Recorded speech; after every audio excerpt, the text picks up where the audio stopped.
Guys, hello. Welcome to a very unexpected Juju live session. I was supposed to be shooting from a beautiful location, but a very dear neighbor decided to cut the trees. So it is impossibly noisy. I had to migrate into my bedroom. So here we go. This is about dancing from the womb and living from the womb. I'm going to answer a few questions coming from one main question that a student from our course, How to Dance a Baladi Awadi, has launched this week inside the course. Now, for the ones who don't know me yet, I'm a world-renowned Oriental dancer, teacher, choreographer, author, and I'm also the creator of the pioneering Joana Saahirah's World and Joana Saahirah's Online Dance School, delivering authentic Egyptian dance, personal discovery, and empowerment. Now, is it important to speak about the womb when we speak about Egyptian dance? This is the first thing. Second thing, is it important to understand what the womb represents in terms of our dance and in terms of our life? Then again, as promised, I'm going to answer a few questions that I know are going to help a lot of dancers and non-dancers. And feel welcome to join me if you're watching live, and share your questions, share your feedback as I'm live, okay? I will take questions on the spot if you have them. Now, let's start from the first question, which is between the connection from womb and Egyptian dance, right? Is there a connection? And this is not a question I received. This is the starting point for the discussion. So, is there a connection between the womb and Egyptian dance? And the answer is a big, fat yes, there is, for very obvious reasons, and also for symbolic, energetic, emotional reasons, and even spiritual reasons. Let's go for the obvious reasons. The technique of traditional Raqs al-Sharqi, which we know as Raqs al-Baladi, is very much focused or coming from the womb and the hips. By the way, most people, Oriental dancers and outsiders, they associate Egyptian dance or the so-called belly dance with hips and womb, right? In case you haven't noticed, that is the association most of us do. And for good reason. It doesn't mean that the only part of the body we move in Egyptian dance is womb and hips. That's not true. But it is true that it all comes from there. So if you are well trained in the field of Egyptian dance, you will learn that all movement, all technique in this particular dance form comes from that center, from that womb, from that energetic, creative, sexual center where we anatomically locate the womb, okay? So this is the obvious side of the answer, why Egyptian dance is so connected with the womb. It is visible in the kind of movements and in the kind of dynamics we create from the womb. Now, there are symbolic dimensions and emotional and spiritual dimensions that are less known and less practiced. Why? Because nowadays, as you know, most of the dancers and teachers in the field of Egyptian dance, even Egyptian teachers, they're so obsessed with performance. They're so obsessed with competitions. They're so obsessed with speed. They're so obsessed with aggressivity even. So I would claim that nowadays there's a lot getting improved, if you like, in the field of Egyptian dance, but there are also things we're losing or forgetting. And one of the things is the connection to the womb.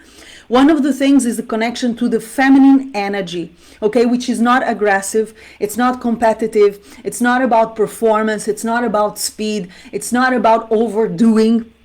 It's not about sharp, aggressive movements that are meant to feed the ego, as opposed to movements that are meant to feed the soul, which in my perspective, from all I know in the field of Egyptian dance, it's exactly what we should be going for, okay? Now, everyone is free to do whatever they want with the dance, guys. I'm not the owner of the universe, and you know, if you know me, you know that for me everything is cool as long as we respect each other. You want to do Egyptian dance with your underwear on your head, it's fine, have fun, but don't call it Egyptian dance, or don't disrespect it in any way, shape, or form. Know that your freedom, your creative freedom, and the way you choose to do the dance is very often very distant from what the dance stands for. So this aggressivity, this disconnection from the womb, from the center, from the energetic center of creativity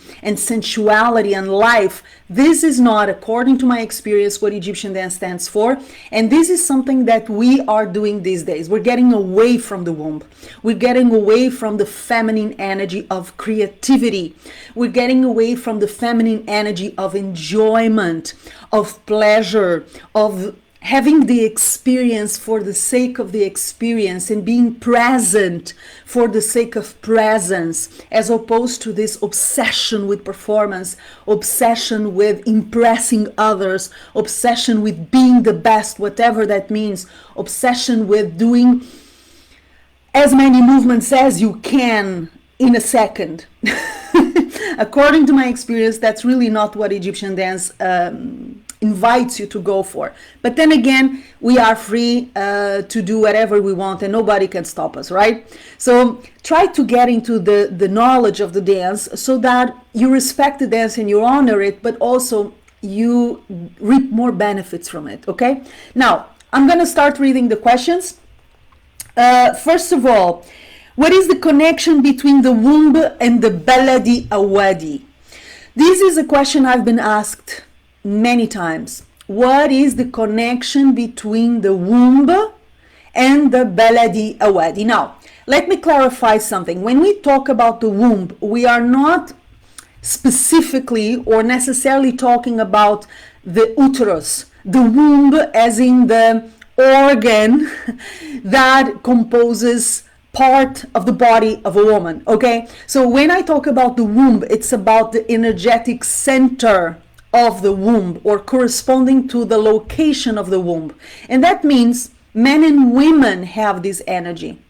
Men and women have first and second chakras, or centers of energy, at the base of the spine, and then 2 inches below the navel. Both of us, men and women. This is why you can see men doing a mean, beautiful Baladi Awadi and dancing from their guts, because they do have the womb energy. They do have the feminine energy of the second chakra and the first chakra. They do have this location in their body that does not possess the reproductive organs of a woman, but it possesses the energy of the second chakra, the energy of creation. They too possess a sexual organ that is part of the process of creation. So both men and women have this womb energy, with or without an uterus. Okay, this is super important to understand, because some dancers presume that only women can do a Baladi Awadi, because a Baladi Awadi is a style that requires the activation of the womb, and men don't have a womb. No, they do not have an uterus, but they do have the energy of the womb, the creative, sensual, sexual life energy on that specific second center of energy, which Hindus call chakra. Okay, now, what is the connection? The connection between the Baladi Awadi and the womb is quite clear. Then again, it's not only because we're talking about traditional, unadulterated, unmodernized Raqs al-Sharqi. Raqs al-Baladi is the less polished, more natural kind of Oriental dance that common Egyptian women and men do all over the place, at their markets, houses, weddings, parties. So it's important to understand that there are different levels of practice and different levels of understanding of Egyptian dance, and we're not all of us doing it at the same level for the same reasons. A lot of people, especially Egyptians, practice Egyptian dance for fun, not for an artistic reason, or not to perform, or not to compete. They do it because it's part of life in Egypt. Egypt is a very celebratory country. Egypt is a country full of music and dance and the spirit of gratitude. So dance is a natural part of life of the country, okay? People don't necessarily do Raqs al-Baladi, Egyptian dance, belly dance to perform or to be professionals. They do it because they enjoy it, because it's part of their natural way of being. Okay? Now, the Baladi Awadi specifically is a style that will ask you to concentrate all your movement, or I would say 90% of your movement at least, in the womb and hips. Now, does that mean you cannot move arms and upper body and face and hands and legs? Yes, you can. Yes, you can. But the center of the movement, the starting point and the ending point of the movement for a Baladi Awadi is the womb. If you're not able to move from the womb and to conclude your movement going back to that womb, to that center, you're somehow out of the Awadi, out of the spirit of the Baladi Awadi. And this is a mistake I see dancers, even professional dancers, doing all the time.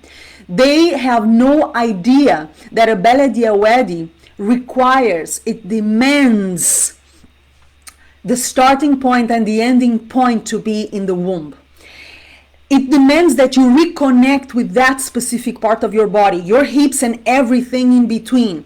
And how do you reconnect? What do I mean by reconnecting? I mean in terms of muscles, in terms of bones. So in a very physical dimension, you have to reconnect, you have to engage that area and have it very active, very awakened, but also energetically. You need to be able to feel your guts, to feel your womb, to feel your abdominal area physically, emotionally, and allow whatever wants to come out. And allow that specific area, the belly muscles, the abdominal muscles, and the hips to speak. To speak. Let them speak. What can your hips say? What can your womb tell me? What is it there for you and for the dance that you perhaps didn't even know was there?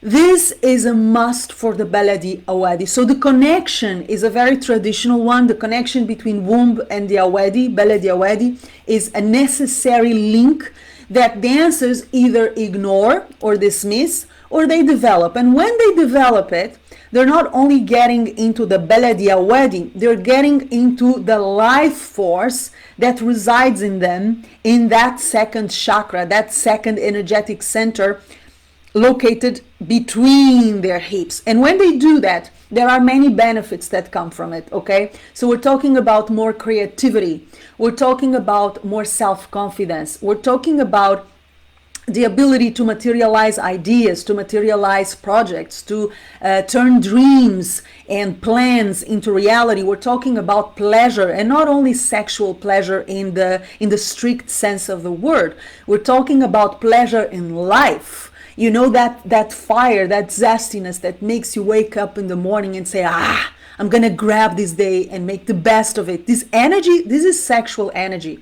This is womb energy. This is creation energy. This is the energy that makes life possible. So whenever you engage your womb and hips, physically, energetically, you're not only doing it for the Baladi Awadi, you're doing it for your life, okay? Now, there is the question that I received very recently from our student inside How to Dance a Baladi Awadi. This is our new online course available at Joana Saahirah's Online Dance School. By the way, today is the last day of our early bird prize. So if you want to join us, you can still join us with an early bird prize until tonight. Run. I'm going to share the link in the comments to this video or in the description box if you are going to watch this video on my YouTube channel. And here's the question, or here's the feedback I received that I'm going to clarify. Reconnection with the womb. I'm having troubles with it. This is what the student says. The womb to me is so closely connected to maternity, and I don't feel like a very maternal person or like a person with maternal instinct. Is there other ways to approach the concept of the womb? And the answer is yes.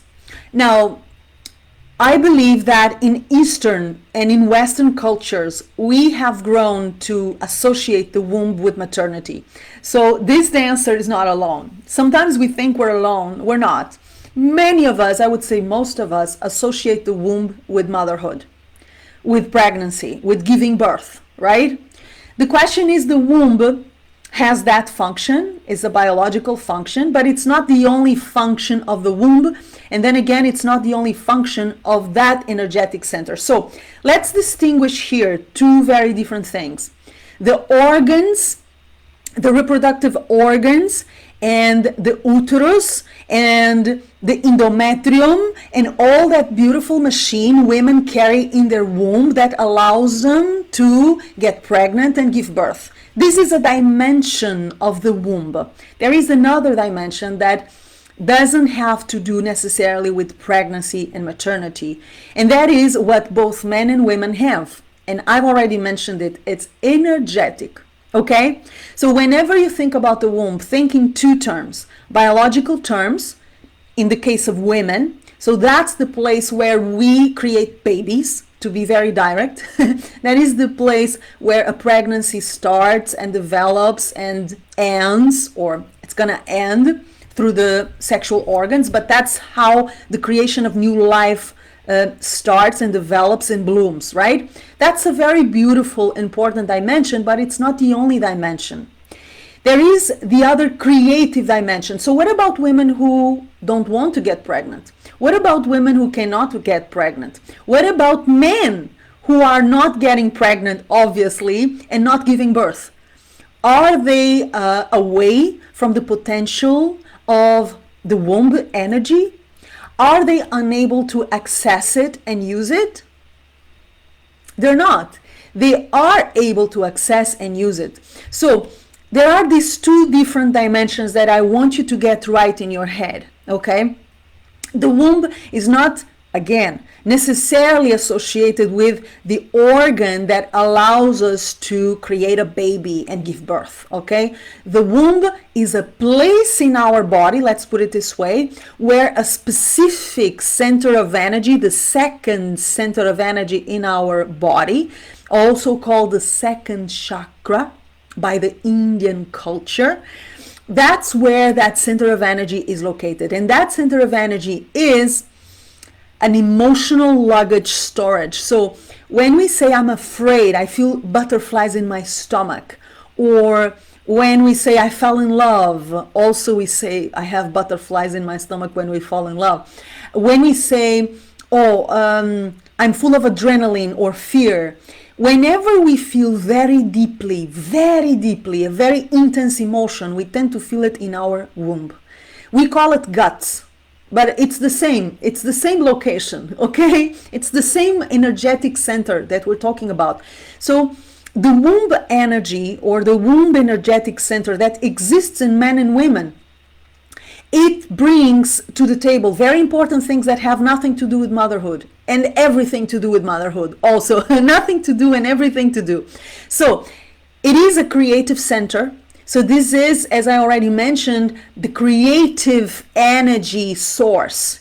When I don't have an active, engaged womb energy, I feel I'm not creative, or I'm able to have amazing ideas, but I never materialize those ideas. I never turn projects or plans or goals into reality. I don't have the ability to materialize. And remember that this womb energy, this second chakra, is related to our physical selves, our physical, material, human, three-dimensional existence. So it's not a mental thing. It's not about what I dream of, what I feel I can do. It's about what I can do, what I do actually. It's about the deeds. It's about the house that you have built. It's not about the idea of the house. It's about the dance that you have created and put out there in the world. It's not about the dance you think you can create. So let's divide here what we think is creativity, which is a mental process, and the creativity from the womb, which is a material process. The womb relates to the things that we actually materialize. It's not about the things we dream of in our head or the things that we project in our mind. No, that's not the energy of the womb, okay? The womb as much as the first chakra, so we're talking about first and second chakras, they're about survival, they're about resources, food, shelter, the resources you need to survive and to thrive in this material dimension. So it's never about the ideas or what you think you can do, it's about what you actually do. So when we are disengaged from our womb energy, from our second chakra, what happens is we're not only disengaged from our creative energy, our materialization potential or power, we're also insecure about our ability to do so. So we don't believe that we can sustain ourselves. We don't believe we can turn dreams into reality. We don't believe we're able to turn the sketch of a house into an actual house. We don't believe we're able to turn an idea into a school or into a book or into any project. You fill the void with, fill the blank with any project of your liking. So the second chakra, the womb energy, is about creativity. It's about the emotional luggage storage room that I already mentioned. So all those deep emotions that we feel, deep emotional memories that we don't want to remember, they're stored there. Trauma, obviously we're not even going to talk about sexual abuse and sexual destructive experiences, which will remain stored in the womb and will for sure limit our experience in the way we dance, but mostly in the way we live. I'm not even gonna go there, but it's obvious that's exactly where you will find that kind of trauma, that kind of experience. So it's an emotional luggage place. It's a creative potential place. It's also the place where you regain contact with life. What do I mean contact with life? Then again, it's not a mental thing. It's a very primal, very material, very physical, very sensual or sensorial thing. So I mean pleasure in breathing, pleasure in singing, pleasure in eating, pleasure in working, pleasure in dancing, in swimming. I'm just seeing the most beautiful river. I wish you could see it. I wanted you to see it, but my neighbor decided to make a bloody noise. So hopefully I will show you the river. I will show you the river. It's so beautiful. Enjoying the water, enjoying loving others and receiving love, enjoying the clothing, the feeling of the clothing on your body. There's an entire appreciation for life in the so-called little things or small things that most of us don't know how to operate with. We're not used to it, and that's all in the womb energy. It's all there. And if you are disengaged, there is a tendency for depression. There is a tendency for letting life slip you by, pass you by, as if you were in life but you're not really present. So there is a lack of presence in your physical dimension. You're kind of absent from life, if you like. The womb energy, it's also about new ideas and instinct and deep intuition. It's about our primal selves, and it's also about our soul. And you would think there is no connection because we're talking about the first and second chakras or centers of energy, which are the most primal, instinctive, connected to the earth. And you would think they have no connection with the soul, with the spirit, with the invisible world, but they do. I always use this image. Imagine a big tree, very tall tree. The taller the tree, the deeper the roots. So what do I mean by this? You cannot rise and have a clear, permanent access to your soul if your roots are not deep, if your connection with the physical world is not healthy and strong. So the more you ground yourself, the more your first and second chakras are active and engaged and in motion. This is why dance can be so healing. Because as we dance, as we move the womb and the hips, we are awakening. We are stirring the melting pot, the woven of the womb. This is one of the reasons why Egyptian dance and Baladi Awadi specifically can be so healing, because you're kind of waking up the cauldron from the witch. You know, an image of a witch stirring the pot. Yeah, she's stirring the pot and making magic with it. The pot is the womb. And when you dance, when we work in a Baladi Awadi and we activate our hips and womb, all those abdominal walls, beautiful muscles and little bones, and the psoas muscle and the hip bones, you're not just moving physically, you're moving energetically. You're stirring the pot of the witch. So there is a magical creative energy there that by dance or through the art of dance, specifically the Baladi Awadi, you are awakening, activating and putting in motion. Again, this is why dance can be so healing if you allow yourself to do so. Of course, if all you do is memorize a choreography, guys, let me tell you this, if all you do is memorize a choreography, you're not gonna enjoy these perks. It's impossible, because then again you will be too focused on the performance. You will not have the space and the guidance and the tools to awaken energetically, to awaken on other levels. So it's always a choice on where you want to go and how you want to learn it. Okay, now why is the energy of the womb so important for dance? For dance, it is so important because then again, it is the engagement that is going to allow you to dance fully, sensually, creatively, authentically, with self-confidence, and in full possession of yourself and the present moment. In life, for the same reasons. Okay, and also for health reasons. Now, so many women have problems of uterus and endometriosis and so many problems. Just the other day I was reading about that the problems, the problems in the womb, in the reproductive organs of women are increasing. And it always made me think, why? You know, I read a lot and I speak with my students, I speak with my friends, I observe myself, and why? And why so many women have sexual problems, also sexual dysfunctions, and men too. Unable to reach orgasm, for instance, or erectile dysfunction in men. Those are all symptoms of a disengaged, I was searching for the right word, a disengaged or an unhealthy womb energy, an unhealthy second chakra energy. So don't think that the womb energy or the energy of the second chakra is something that you only need for your dance. It's something that you need above everything to have a healthy body and a healthy life. Okay? So maternity is not the only function of the womb energy. No.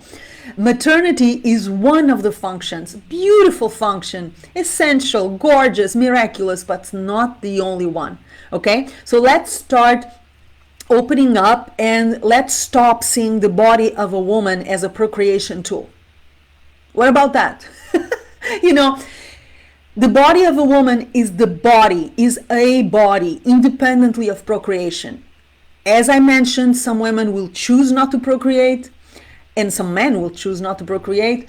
Some women and men cannot procreate, and that does not make them less or more than anyone else. This conversation of motherhood as something that makes you superior or a superior woman or a fulfilled woman, and the women who don't go through motherhood or don't want to go through motherhood being less than, it doesn't convince me. That is just another kind of bullying, and I won't buy it. Okay, so it's very important that we also acknowledge that men and women have the right to use their womb energy as they like. Okay, if that is procreation in the sense of creating a new human, beautiful, miracle, gorgeous.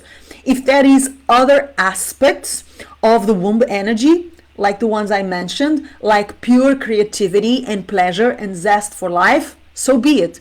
It's our right to use our body the way we see fit, and it's our right to live our life the way we see fit. So stop judging women who don't want to have kids or who cannot have kids or who have decided for some reason, sometimes very practical reasons, not to have kids. That doesn't make them less of a woman, and that doesn't make them disconnected from their womb at all. And by the way, I know a lot of women who have had kids who are deeply disconnected from their womb. So that's another conversation, okay? Now, the other question I have saved for this session is also related to the womb, because that's the central point we're exploring. And it is, what about male dancers doing baladi? They too seem to have managed to tap into their womb. And she writes womb under brackets. Okay, so I think I've already answered this, but let's go again. I'm sure if you've been in the field of Egyptian dance for a while, as a student, as a professional, as a fan, a follower, you have seen men who do beautiful baladi pieces. I'm sure you've seen them. I have seen them. What does that mean? Then again, it means that the womb energy, the second chakra energy, the area where our reproductive organs are located, is not an exclusive asset from women. Creativity is something that both men and women have. The ability to create new life in a strict point of view, as in creating a new human being, is something that is made from two principles, yin and yang. You need a man and a woman to do that. Or at least you need a contribution of a man and a woman to do that. Which means creation is not possible without the man. Creation is not an exclusive gift offered to women. Creativity coming from the womb energy, from the second chakra, is something that men and women have. Sensibility, the emotional luggage from the second chakra, those energetic luggage, informational pieces that we carry in our guts, they are there for both men and women. They're not there only for women. Okay, the ability to enjoy life, to enjoy this beautiful sky I wish you could see. Next time, because the neighbor is still wah, wah. I think I'm gonna kill someone today, by the way. Side note, I think I'm gonna kill a neighbor today. If you see it in the newspapers, it was me, okay? Because I can still hear it. So, enjoying a beautiful sky, enjoying this water that I'm seeing in front of me, enjoying the sun, enjoying a nice meal, enjoying a kiss, a hug, all of these little, we call them little things. They are not a luxury for women. They are a luxury for human beings, and I would say for sentient beings. Even cats and foxes and dogs and snakes enjoy life. They enjoy the sun on their skin, they enjoy a good meal, they enjoy being caressed, they enjoy safety, they enjoy the water.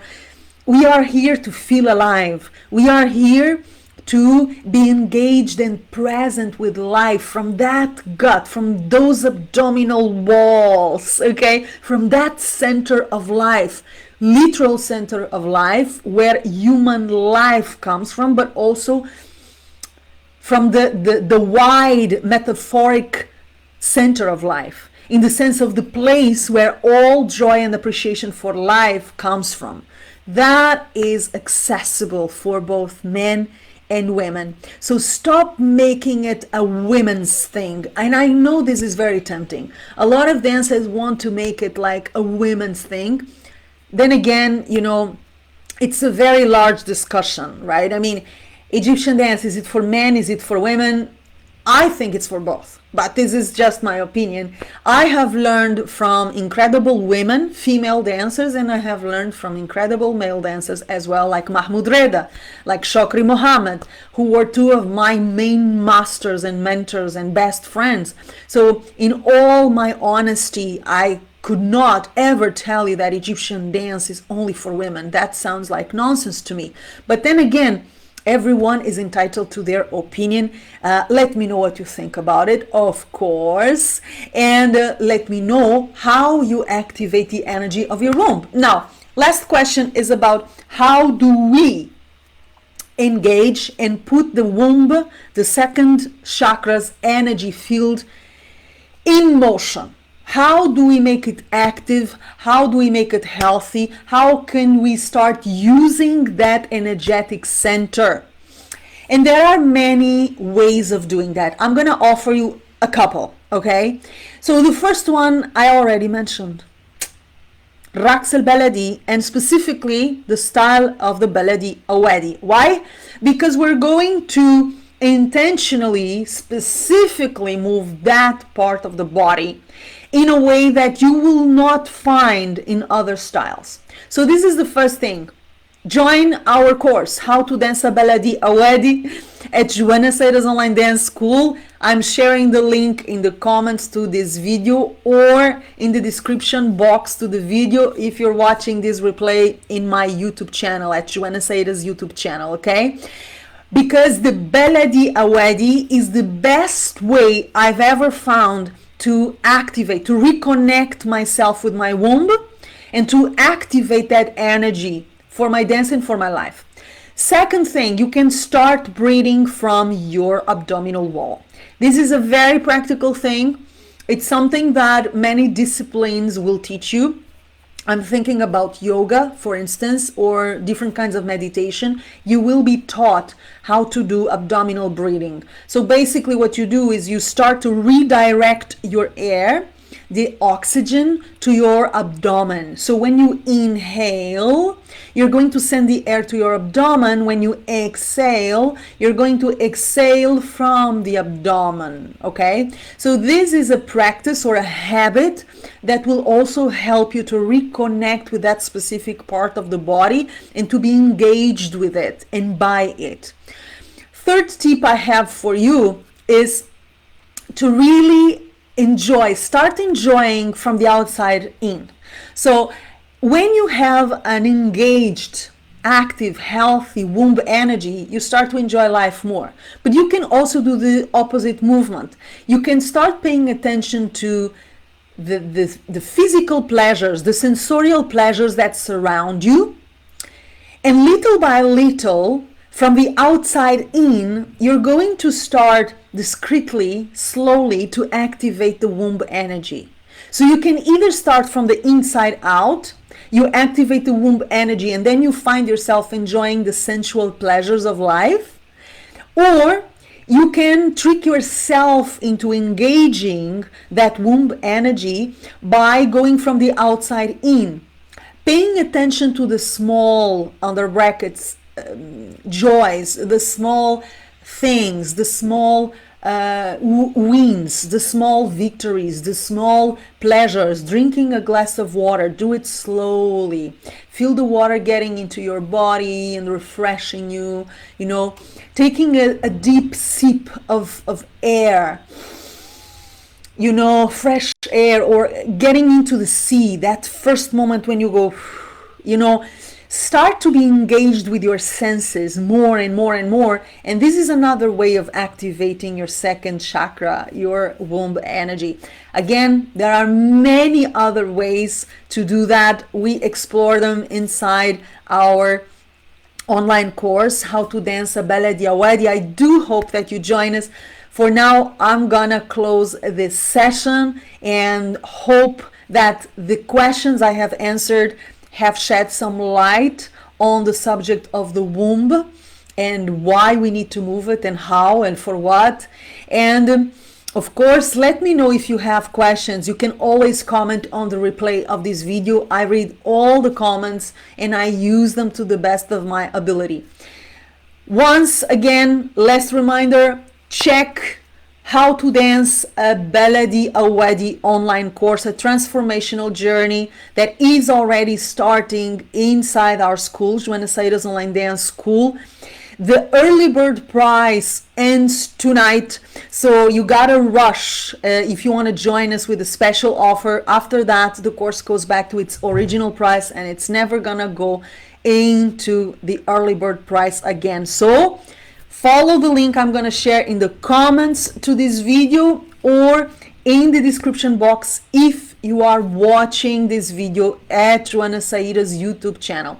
Also, I'm going to invite you to subscribe to Joana Saahirah's World Newsletter if you want to be the first to receive our news, gifts, and exclusive inspiration I only share with my beautiful people. Then again, you're going to find the link to subscribe to our free newsletter full of goodies in the description box below this video if you're watching this replay at my YouTube channel, or in the comments if you're watching on Facebook. I love you guys. Thank you for your questions. Thank you for attending. It's always a pleasure to connect and to give you what you want to know, in the hope that your dance and your life can improve in the direction of your dreams. I love you, and I will see you very soon. Mwah!